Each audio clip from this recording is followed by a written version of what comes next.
Y en este programa de Agenda Personal, hoy quiero abordar un tema que en las próximas horas, hoy es martes, y la verdad que faltan pocos días para que se realice esta elección provincial que va a elegir convencionales constituyentes. Es un tema que la sociedad recién ahora está entrando en clima, faltan pocas horas y creo que vamos a ayudarlo a pensar y a entender un poquito más qué se pretende con esta reforma constitucional. Por eso he convocado a un amigo, alguien que es constitucionalista, que actualmente es diputado nacional, pero fue concejal, ministro de la Nación.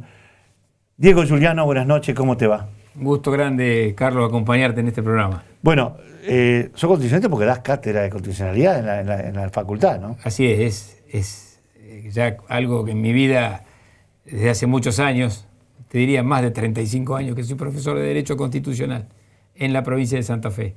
Bueno, sos, representante, sos titular del Partido Renovador a nivel nacional, pero también sos candidato en tercer lugar del Partido Justicialista, que hoy tiene un nombre especial, ¿no? Más por Santa Fe, que sí ha sido un poco la figura que se eligió para todos aquellos que son parte de esta integración, que hay muchos sectores, que algunos decidieron cruzarse, ir a hacer una propuesta alternativa por afuera.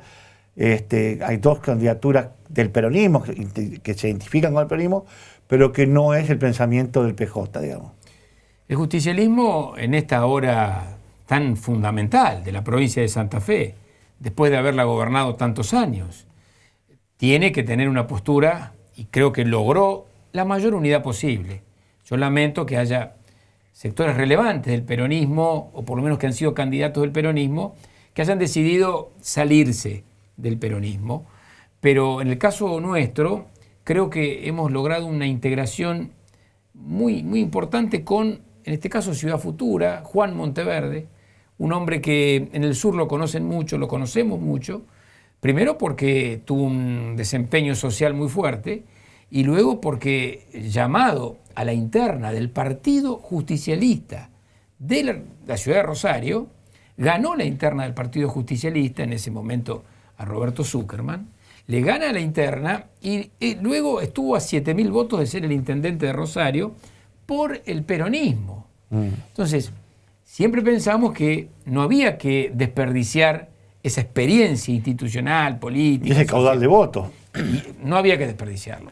Y luego el Frente Renovador, que somos nosotros, que bueno, hemos participado en toda la provincia. Sergio Massa es el último candidato a presidente que tuvo el peronismo, más Alejandra Rodenas, por supuesto, que representa un sector importante también de la política provincial. Era el momento de integrarnos, porque cuando en el año 62 se reformó la Constitución de Santa Fe, el peronismo estaba proscripto.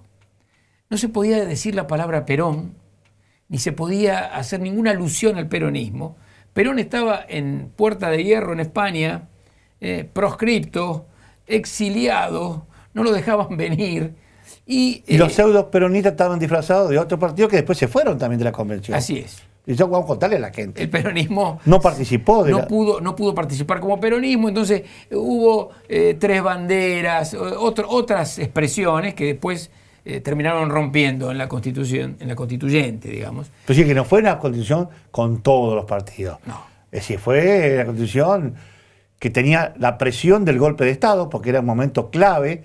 Se terminó de apurar todo para poder, antes que llegue el golpe, poder aprobarla, jurarla, y que termina imprimiéndose en el litoral porque no había posibilidad de hacerla en el tema, digamos, del boletín oficial, que era la obligación. Roberto Rosúa pidió, que era constituyente en ese momento, pidió publicarla en el litoral, le dijo al gobernador, porque se vienen los tanques. Claro. Y el gobernador Silvestre Beni, padre político de la Constitución del 62, estaba operando en el Iturraspe, era cirujano, y lo fueron a buscar, le dijeron, tenés que jurar esta tarde. Mirá vos. Y salió con el guardapolvo blanco del quirófano. Del quirófano. A votarla y después publicarla. Y lo único que dijo es, vayan a buscar al gobernador de Entre Ríos, quiero que me acompañe. Quiero mostrar esta integración. Y entonces Uranga estuvo presente cuando se juró la Constitución de Santa Fe. Y ya el presidente constitucional de aquel momento, Arturo Frondizi, estaba preso en Martín García. Ya el golpe se había dado, golpe blando, dicen algunos, pero asume Guido la presidencia. Guido anula todas las elecciones que se habían realizado en el país para elegir diputados nacionales y gobernadores, menos una, la de la Convención Constituyente de Santa Fe. Dice, esa elección vale, y esa Constitución vale. Y entonces así queda plasmada una Constitución que se hizo sin el peronismo en aquel momento, pero que se hizo fundado en los moldes de los derechos sociales. Porque el preámbulo de nuestra Constitución, tienen que saberlo los santafesinos. Sí, que no es el mismo preámbulo de la nacional. No es el mismo. Pone el eje en el desarrollo económico fundado en la justicia social. Ese es el gran, el molde de la Constitución que ahora se va a reformar. Dentro de poquitísimos días vamos a las urnas para eso. Y yo creo que los santafesinos tenemos que saber que vamos a una cirugía de corazón abierto. Vamos a tocar nuestro texto de convivencia, la base y el techo de todo el sistema. Pero déjeme, vamos a volver a eso después, que se va a tratar de reformar para enseñar a la gente. ¿Cuántas reformas anteriores tuvo Santa Fe? Santa Fe tuvo múltiples reformas, 2 modelos de reformas. A ver. Primero tuvo la primera Constitución de la Argentina. ¿Sí? 1819. ¿Antes que era 53? Mucho antes del 53, Santa Fe, el brigadier López, primero funda la provincia. 1815 empieza la provincia y después le da constitución a Santa Fe. Y hace una constitución que algunos la criticaban porque decían que era muy primaria. Es la primera de la Argentina y la funda, ¿sabes qué? En la soberanía del pueblo. Nada menos.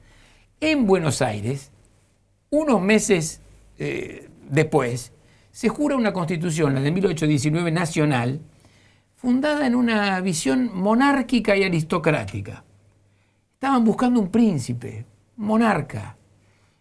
Algunos querían que venga el descendiente de un inca y otro, en el peor de los casos, quería que venga un Borbón. Sí, en español. A gobernar la Argentina en ese momento. Cuando eso pasaba en Buenos Aires, Santa Fe, cuna de las constituciones, había decidido la soberanía del pueblo. Y una representación legislativa, la Asamblea, donde había representación de Rosario, San José del Rincón, Coronda y Santa Fe Capital. 12 diputados. Digo, fuimos pioneros, primeros y mucho mejores que lo que se hizo a nivel nacional en Santa Fe. Mirá vos. Y eso no lo podemos tirar por la borda, porque esa es la primera. Pero después hay constituciones que se llaman fundadoras de Santa Fe. Por ejemplo, Galvez, la Constitución de Galvez.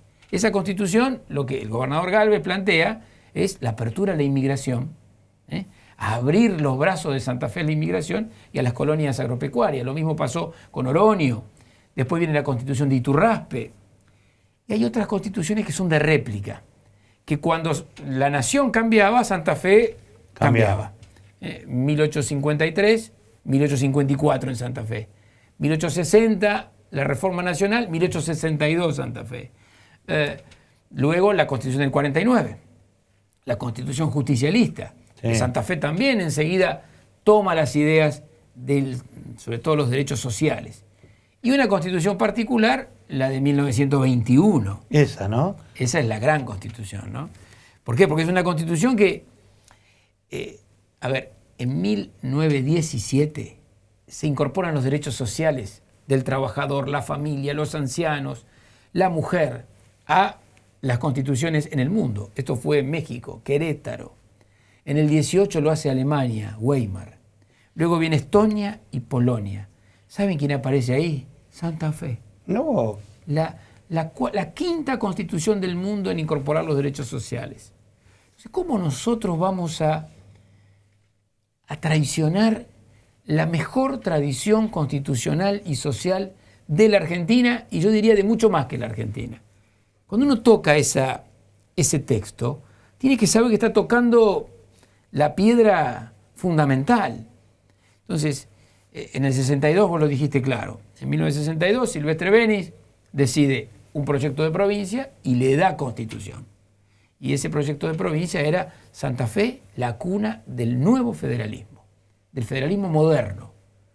Y lo había hecho en obra, porque terminó de trabajar en la realización más grande que tuvo el federalismo en la Argentina, que fue el túnel subfluvial. Sí, claro. Es la obra federal más grande del país. Es más, en un momento que esa obra costaba millonadas de pesos y la bancaron las dos provincias increíblemente. De su Y bolsillo. aparte con la tecnología que se implementó, también fue revolucionario en eso.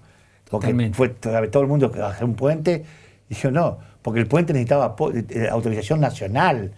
Entonces, esto por bajo tierra es nuestra. Lo decidimos nosotros dos, hacemos un agujerito por bajo tierra, por bajo del agua. Por eso es la mayor obra federal de la Argentina y todavía no hay otra que la supere. Iguale, claro. ¿Por qué? Porque Buenos Aires, el gobierno nacional le decía no, el puente no se autoriza entre Paraná y Santa Fe porque hay que mantener aislada a la Mesopotamia en caso de una invasión de Brasil.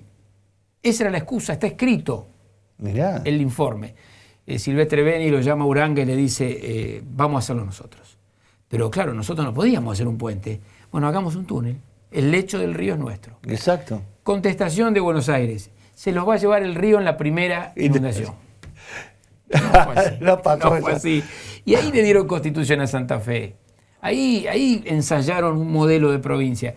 Yo lo que lamento es que en esta etapa han puesto el carro adelante de los caballos. No hay un proyecto de provincia, no hay un rumbo.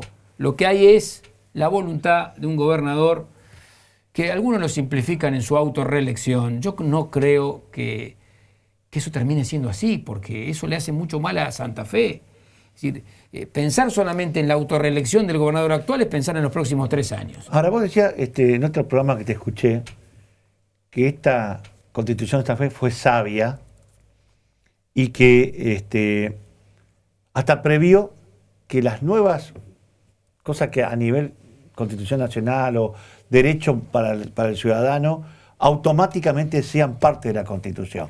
Y dijiste que están todos garantizados todos los derechos, uno solo no se garantiza, que es la reelección del gobernador. Ahora, el peronismo siempre fue eso de que tenga reelección el gobernador. ¿Por qué decir que hoy no tiene que ser, digamos, parte, digamos, de la discusión? Que tenía que haberse, por ejemplo, dejado afuera el gobernador su reelección porque juró con otra constitución. El planteo, más allá de la reelección del gobernador, cargo gobernador, que se puede discutir y que incluso el peronismo tiene posición sobre eso, autorizar una reelección en el caso de los senadores, en el caso de los diputados. Sí, en todos los órdenes. En todos los órdenes. Lo que sucede en este momento es que el actual gobernador juró por la Constitución de 1962 y establece la reelección, la Constitución del 62, pero con el intervalo de un periodo. Y esto lo hizo Obey, lo hizo Reutemann, incluso el mismo Wiener planteaba la reforma y dijo, me autoexcluyo, porque por un principio de lealtad, dijo Wiener en ese momento, por un principio de lealtad con la Constitución que yo juré, no puedo ser reelecto inmediatamente. Entonces, lo que planteamos acá es que cuando uno va a reformar una constitución, es gobernador de la provincia, se pone primero en la lista de convencionales constituyentes, no se da tiempo a debatir y discutir y que la sociedad se meta dentro de este tema y que nosotros podamos meternos fuertemente en este tema para concientizar de que estamos tocando cerebro de nuestro sistema institucional. En eso el gobernador le pedimos todos que respete su constitución jurada, porque después hay otro tema, Carlos. En general, y esto ya ha pasado, y de diferentes partidos políticos, no es un tema que yo me meto en un partido o en el otro. Lo ha hecho Alperovich en Tucumán, lo ha hecho el gobernador de Salta en ese momento. Recuerdo que también Urtubey planteó la reelección para el próximo mandato, pero claro, después dijo, como yo juro por la Constitución que me autoriza una reelección más, se quedaron 3 mandatos. Entonces Santa Fe siempre luchó para no ser un feudo. Esta provincia tiene una característica fundamental. Sus gobernadores, diferentes partidos políticos, nunca nos metieron en un feudo. Siempre tuvimos salud institucional. Siempre tuvimos esa sanidad a la hora de la participación política. No queremos que sea un feudo de Santa Fe. No queremos que a nadie se le ocurra ni tenga la tentación de transformar esto en un feudo. Pero, a ver, yo siempre con todos digo, los poderes. más allá de que es cierto que uno, lo bueno que va a tener esta Constitución, que están todos de acuerdo, que todos los estamentos políticos tengan una sola reelección, porque también no puede ser que haya senadores que estén 28 años, diputados que estén 20 años, o concejales, o intendentes. Creo que es bueno eso para la renovación y sobre todo para que haya nuevos cuadros políticos que tengan oportunidades, porque si no, están siempre con el pie encima de que no es el momento. Ahora, así como también digo, vos le podés dar la reelección al gobernador, pero la gente decide después si lo vota o no lo vota.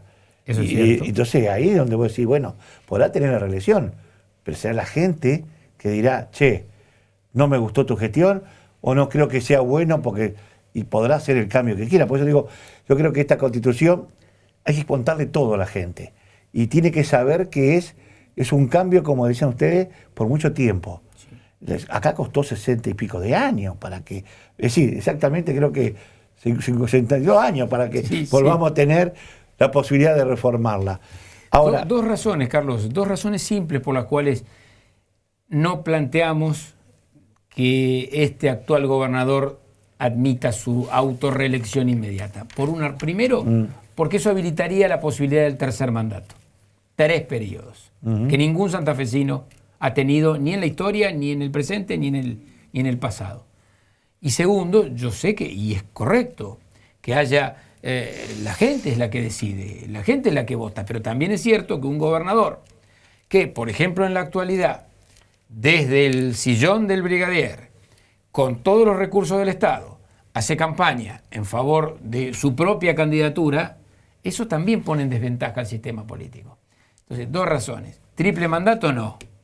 Segundo, utilizar los recursos que el Estado da naturalmente al que gobierna, eso no lo discutimos, el que gobierna tiene ese sitial, pero también es cierto que tiene que autolimitarse, porque de lo contrario hay un nivel de desventaja en la democracia que es muy patente. A ver, nos están viendo mucha gente y quiere saber cuáles son todos los artículos, porque son 42 artículos que se modifican, no la reelección del gobernador. Así es. A ver, ¿cuáles son los que vos destacás que hay que sentarse a hablar que son fundamentales en esta nueva reforma? Yo creo que si el gobierno provincial hubiese querido darle a esta reforma un tono, yo diría, trascendente, debió esta ser la gran reforma de las autonomías. Esta es la gran reforma de las autonomías. Pero está previsto la reforma de la autonomía de la municipalidad, de los municipios. Había que explicarlo, había que decirlo, había que contarlo, hay que darle a esta reforma el toque de la autonomía, porque los municipios de Santa Fe, 365 municipios, 63 ciudades, 2 grandes metrópolis, son para mí la riqueza más grande que tiene esta provincia. No es solo la soja, el agro, los puertos. La riqueza está en sus municipios y comunas. Son la energía vital de la provincia. Nuestros municipios y comunas siguen en cautiverio, de alguna manera, por llamarlo, ¿no? Están dentro de un zoológico. No tienen autonomía institucional. Le falta una autonomía y le falta una autonomía económica que les permita cumplir con el mandato de ese primer mostrador al que todos acuden. O el primero que vamos al intendente o al presidente de la comuna. Entonces, esta debe ser la reforma de la autonomía. Debemos lograr la autonomía institucional plena para todas las ciudades y localidades de la provincia, pero con un agregado que es fundamental y que me pasó a mí. Pude estar cerca de la reforma de la Constitución de La Rioja, la última constitución que se reformó en la Argentina, y se planteó un piso del 20% de reparto de lo que se llama la coparticipación. Es decir, autonomía no para chamullarla, respetuosamente. ¿Y el 20% hoy sería suficiente para que haya autonomía en todas las municipalidades? Nosotros planteamos un piso... Te digo por qué, a ver, si vos le das autonomía a los municipalidades, va a tener que manejar su policía, va a tener que manejar su educación, o su salud. ¿Qué tipo porque acá hay que escribir la Constitución, qué tipo de autonomía le vamos a dar? Porque si vos le tenés que transferir todos esos fondos, yo no sé si llegás. Pasa que la autonomía no significa desprovincializar a Santa Fe. No significa que la provincia quede desprovista. Como Buenos Aires, que no tiene salud, no tiene educación, no tiene nada. Por eso es necesario, la ciudad de Buenos Aires tiene una característica particular. Pero digo, no hay que desprovincializar a Santa Fe. Lo que hay que hacer es autonomizar a los municipios y darle un rango de autonomía dentro, como dicen los italianos, es una capacidad de dirección política no contrastante, dicen, con la provincia. Es decir, hay servicios que todavía, por la característica de esos servicios, deben ser provinciales. La educación es provincial. La administración de justicia es provincial. Lo dice la Constitución Nacional. La educación, la administración de justicia, el régimen municipal, eso es exclusivamente de la provincia. El diseño. Ahora, ¿qué les queda a los municipios? Los municipios tienen que tener autonomía hoy para, por ejemplo, construir región. Si el intendente de Santa Fe invierte en San José del Rincón, malversa fondos. Y a veces hay que pensar en la metrópoli. Santa Fe Capital es una metrópoli. Y esa metrópoli tiene que tener normas metropolitanas. Capacidad metropolitana para gestionar servicios juntos, recolectar la basura, disponer de la basura, cuidar el medio ambiente. A la municipalidad hoy le piden, a la municipalidad digo de todo el mundo, se le piden más cosas de las que puede dar.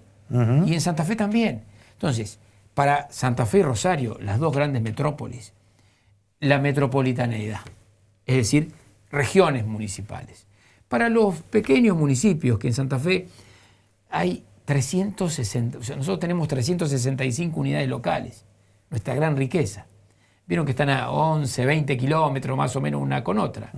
Era lo que duraba un carro en ir y venir de un lugar al otro. Eso era el diseño de nuestros bisabuelos inmigrantes. Mirá. Así se diseñó la matriz del municipalismo santafesino.